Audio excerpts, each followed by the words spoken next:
बहुत समय पहले की बात है।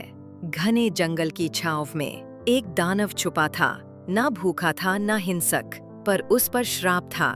जिसे वो चाहेगा वही उसकी मृत्यु बनेगा। घने जंगलों के उस पार एक राज्य था, सौरगढ़, जिसकी रानी थी अमृता। साहसी, सुंदर और न्यायप्रिय। लोग उसे देवी मानते थे। लेकिन उन जंगलों में एक डर था, एक राक्षस, जिसके बारे में कहा जाता था कि जो उसे देख ले वो जिंदा नहीं लौटता। एक रात गांव के पास फिर से पेड़ टूटने लगे। आग, धुआं और चीखें फैल गईं। लोग भागे भागे महल पहुंचे। एक बुजुर्ग किसान ने कांपती आवाज में कहा, रानी साहिबा, वो फिर से आया है, लाल आंखों वाला राक्षस, वही श्रापित दानव। रानी अमृता ने सब सुना और अगली सुबह अकेले जंगल की ओर निकल गईं। तलवार उसके कमर पर थी और दिल में सिर्फ एक सवाल, क्या डर को आंखों में देखकर भी जिया जा सकता है? जैसे ही वो जंगल में पहुंची, एक छाया सामने आई। लंबा शरीर, चमकती लाल आंखें और सांप जैसी आवाज। वो राक्षस था, पर उसने हमला नहीं किया। वो चुपचाप देखता रहा। रानी बोली, तुमने इतने लोगों को मारा, क्यों मुझे छोड़ रहे हो? राक्षस धीरे से, क्योंकि मैं तुम्हें चाहता हूँ और मुझे श्राप मिला है।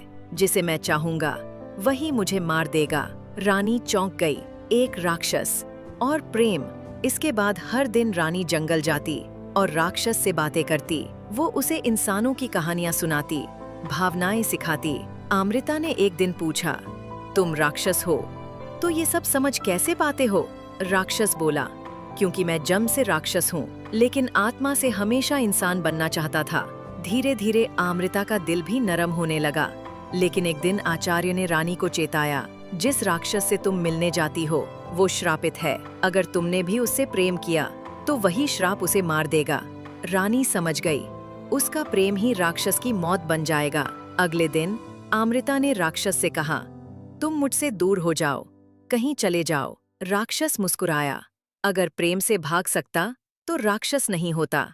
अगर तुम्हारे हाथों मरना है तो वो भी सौभाग्य है। कुछ ही दिनों में शत्रु राज्य ने हमला कर दिया। राज्य की सेना हार रही थी। रानी अमृता मैदान में थी, घायल और थकी।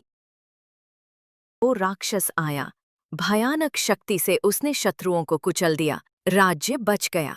लेकिन जैसे ही वो अमृता के पास लौटा, रानी की तलवार जो वो लहराती हुई घूमी, गलती से उसके सीने में धंस गई। वो श्राप पूरा हो गया।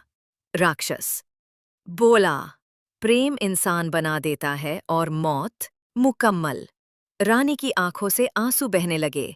तू राक्षस नहीं था, तू उस हर इंसान से बेहतर था जिसने कभी किसी के लिए जीना नहीं सीखा। और अंत में कहती, ये मेरा अंतिम वचन है, जिसने राक्षसी देह में इंसानी आत्मा रखी वो राक्षस नहीं, मेरा सच्चा प्रेम है।